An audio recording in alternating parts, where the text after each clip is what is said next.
Hey Garrett, congratulations on the show. I got to watch it last night and really enjoyed, especially enjoyed you and your performance. I thought was really funny. Oh, well, that's nice. Thank you. Thank you very much. You saw the Uh, first episode or several? yeah, first couple episodes. So I particularly enjoyed the humor, a lot of the COVID stuff I thought was pretty funny, and that I haven't really seen it done that well anywhere. Yeah. So first question is, what humor, what jokes did you find the funniest out of the show? I thought the show was very funny. Gosh, I don't know. And it's interesting you say that because I guess I don't even think of them as jokes, but you're right. It's a comedy. I think I like the little things. You know what I mean? Like I like riding down the street and spotting his first Tesla, or being amazed at the garbage cans are different colors now. Things that I never even thought about as a difference between now and 26 years ago. You know what I mean? There's a lot that's funny in there. Everybody at some point or other really cracked me up, on set and off.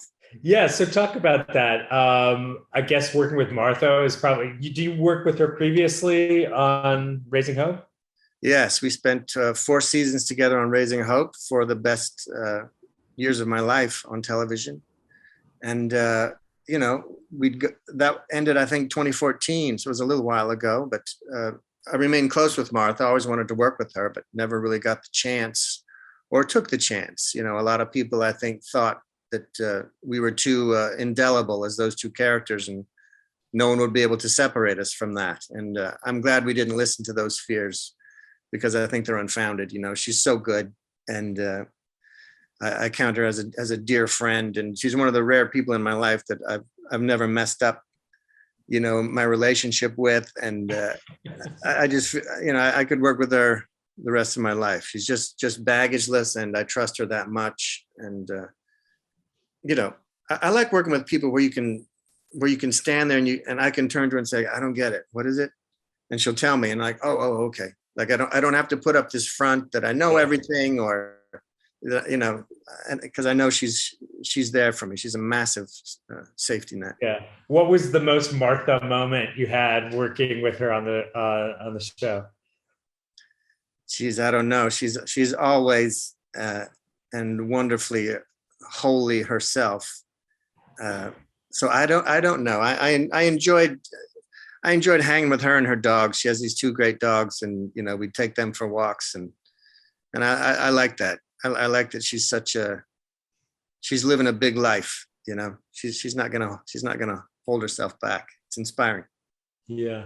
Do you have a scene that was your favorite from the season? There were so many. I really liked the gigantic fight scene in the third episode. When Jack goes. It was important to me that Jack be this sort of unconscious badass. He doesn't want to, but okay, here's what I learned. I'm going to shank you now. I like that. I don't get to improv necessarily a lot on a Greg Garcia show, because why would you? I'm not going to come up with something better than him and his team came up with dialogue wise, but I can improvise physically. And there's a lot of that, coming out of the Goodwill donation box was fun, and up to me, and riding a little mini bike. I just like stuff like that. Yeah. And you're working with Greg again, also on the show. What's he like to work with as a creative person? Well, he's great. I count Greg as one of my best friends, and I was working on a show that wasn't having a great time on, and I was determined then my next thing would be something I enjoyed, because why do something you don't enjoy, right? And so I called him, and we brainstormed a bit. Then he came up with all this, and because he's a genius, and wrote all the scripts and directed all the scripts. So he's a great person to work with. Not only, his energy infuses everything. He works with a lot of people who've worked with him before. That's the kind of guy he is. People want to work with him again. So it was, I'm a weirdo, and it was great to be with someone who gets my jokes and who I feel comfortable around, and just always keeps us on track. If you get a chance to work with him, you should. You'll love it.